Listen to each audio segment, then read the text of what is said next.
ስለዚህ ብድሕሪኡ ኩሉ ሬዲ ጌርና ምስ ወዳእና እቲ ቀዳምነት ክንገብሮ ዘለና እዚኣ ከምዚ ዝመጽእ ፒንች ጌርና ድማ ልክዕ ነቲ ዋየር መእሰሪ ከምዚ ጌርና ክንኣስሮ ኢና ማለት እዩ just simply ደፊና ምስእተናዮ ንምንታይ ዝጠቕመና እዚ ኣብ ግዜ ሉዝ ዝኾነሉ እቲ ዋየር ተሰሓይቡ ንኸይወፅእ ማለት እዩ እዚኣ ልክዕ ብድሕሪኡ ከም ናይ ቻርጀር እያ ኣብ ምቕያር ኣብ ንደልየሉ ግዜ ድማ ነዚኣ ሰሒብና ኣውፂና ክንቅይሮ እንኽእል ሎንግ ላስቲንግ ዓይነት መብራህቲ ማለት እዩ ሶ እዚ ክንገብር ከለና ቀዳምነት ሴፍቲ እቲ ናይቲ ገዛ ወይ ከዓ ናይቲ እንሰርሓሉ ዘለና ቦታ መብራህቲ ክነጥፍኦ ዝተመርፀ ይኸውን ምክንያቱ ንእሽተይ ጌጋ ብዙሕ ክስታይ ክተምፅአልና ስለ ትኽእል ማለት እዩ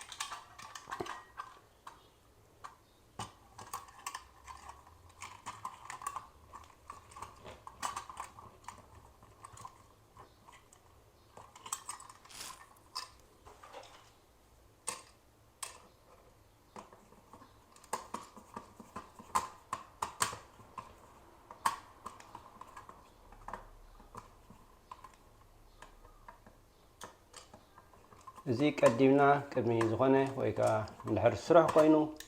በቲ ቢምናትና እቲ ዓንዲ ተተካል ማለት እዩ ናበይ ይኸይድ ከም ዘሎ ዳይሬክሽን ርኢና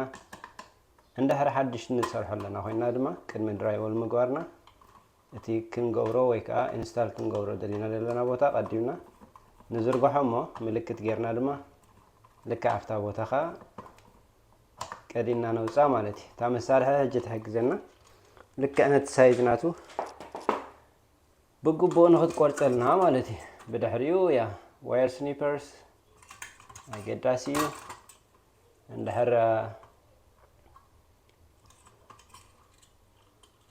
اتم كونكت نغبرن زلنا خابز خالك صليم صليم صعدا and then ground مالتي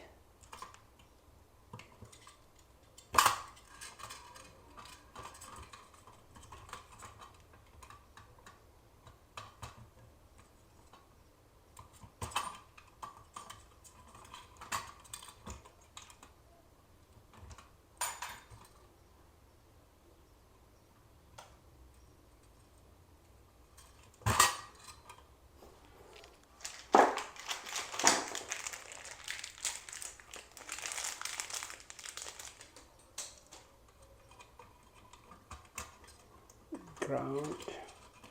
so wire nut مسو ዝመጻለት መሰሪው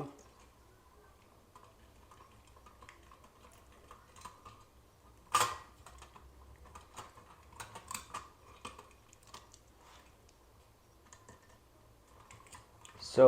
እንድሕር ሓድሽ ኮይኑ I mean ኣብ existing ድበዝሕ ግዜ ኣብ ሳሎን ወይ እውን ኣብ ቤድሩም እቲ ናይ ቀደም ኣሰራርሓ መብራህቲ የብሉን እዚ መብራህቲ ዘይምህላውኻ እንታይ ገይሮሞ ነይሮም ምስቲ ሶኬት ናይ ገዛና እቲ ኣውለት ምስኡ ብስዊች ከም ዝውላዕ ኣብ ሰርተይን ኣብ ዝተወሰነ ቦታ ብስዊች ክነኣቱ ከለና ማዕጾና ከፊትና ስዊች ንረክብ ኢና እዚ ስዊች እዚ ሓደ ናይ ደገ ክኸውን ይኽእል እዩ እቲ ሓደ ድማ ኣፍቲ ብሬከር ናይቲ ኣፍቲ ሶኬት ናይቲ ገዛና مسو ኢንስታል አለ እዚ ድማ ንምንታይ ተቀምሉን ነይሮም ማለት እዩ ከም ስታንድ ላይት ወይ ከዓ ናይ ኮሞዲኖ ናይ ፈርኒቸር ላይት ማለት እዩ ኣብ ኮሞዲኖ ዝኸውን ወይ ከዓ ስታንድ ናይ ኮርነር ላይት ይጥቀሙ ነይሮም ማለት እዩ ሶ ከምዚ ዘለና እንድሕር ኮይና ሓድሽ ኢንስታል ክንገብር ምስ እንደሊ እቲ ዳይሬክሽን ናይቲ ቢም ወይ ከዓ ናይቲ ተተካለ ዓንዲ ንናበይ ጥምት ከም ዘሎ ንሪኦሞ እቲ ዋየር ክነሕልፍ ከለና ሕጂ ስትሬት ኸደልና ሓደ ክነንኩሎ ዘለና ኸ እቲ ዳይሬክሽን ናብ ሓደ ዳይሬክሽን አንኪልና ድማ እቲ ዋየር ኮኔክሽን ክነካይድ ንኽእል ማለት እዩ ይካኣሎ ያ ከየፍረስና ክንሰርሖ ንኽእል ኢና እሱ ድማ እቲ ከየፍረስና ንሰርሖ ምክንያት ከዓ ያ እቲ ድራይወል ጥራይ ኣብ ዝተወሰነ ቦታ ድሪል ጌርና ነንኩሎሞ ነቲ ዋየርና መተሓላለፊ ክኾነና ናይ ግድን ክተሓላለፍ ስለ ዘለዎ ናብ ሓደ ዳይሬክሽን ከምዚ ኸይድ ከሎ ስትሬት ክኸደልና ኸሊ ፀገም የብሉን ግን ቆሪጽና ክንከይድ ከለና ግን ናይ ግድን ኣብ ዝተወሰነ ቦታ ድሪል ጌርና ንዑ ከዓ ሪፓች ገርና ክንመልሶ ንኽእል ማለት እዩ ሶ እዚያታ መብራህቲ እያ ዝኾነ ኣምፑል መቕያር የድልየናን እዩ ሰለስተ ዝተፈለየ ሕብሪ ኣለዎ ከም ትሪእዎ ዘለኹም 3K 4K 5K daylight and soft white ማለት እዩ daylight ዝበሃል እቲ ብጫ እዩ soft white ዝበሃል ካ እቲ ጻዕዳ ወይ አሚን soft white ዝበሃል እቲ ብጫ እዩ daylight ዝበሃል ካ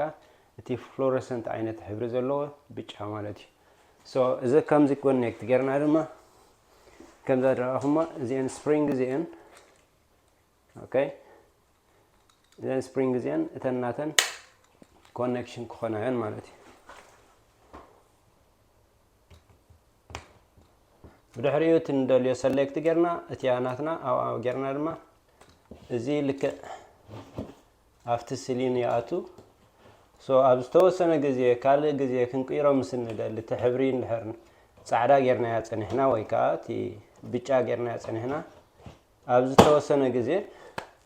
ክንቅይሮ እንድሕር ደሊና ስሒብና ውፂና ክንቅይሮ ንኽእል ኢና ማለት እዩ ሶ ናይዚ ዓይነት መብራህቲ እዚ ጽቡቕ ነገሩ ሓደ እቲ ፍላሽ ምስቲ ናትና ሲሊን ስለ ዝኸውን ካልኣይ ድማ እቲ መብራህቲ ድማ ንጹር ወይ ከዓ ኣብ ዝደለናዮ ኣጃስት ክንገብሮ ንኽእል ኢና ኣብ ዝተወሰነ ግዜ ሕብሩ ደስ ኣይበለናን ወይ ከዓ ገለ ቅያር እንድሕር ደሊና ድማ ልክዕ እዚአን ኣጻብዕትና ንውሽጢ እቲና ንታሕቲ እንድሕር ስሒብናዮ እቲ ስፕሪንግ ናቱ ይሰሓብ እሞ ክነውፅኦ ንኽእል ማለት እዩ ኣእዳውና ጥንቀቕ ኢልና ምክንያቱ እቲ ናቱ እቲ ማግኔት ሓያል እቲ ስፕሪንግ ናቱ ሓያል ስለ ዝኾነ ማለት እዩ ሶ ከምዚ ጌርና ኣጃስት ክንገብሮ ኢና ማለት እዩ ሶ ኣርባዕተ ኣለዉ እዚ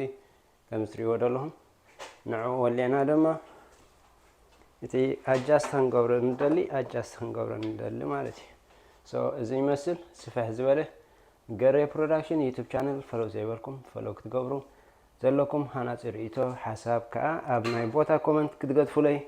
ከምኡ ክሰርሓልኩም ወይ ክትሪእዎ ትደልዩ እንድሕር ሃልዩኻ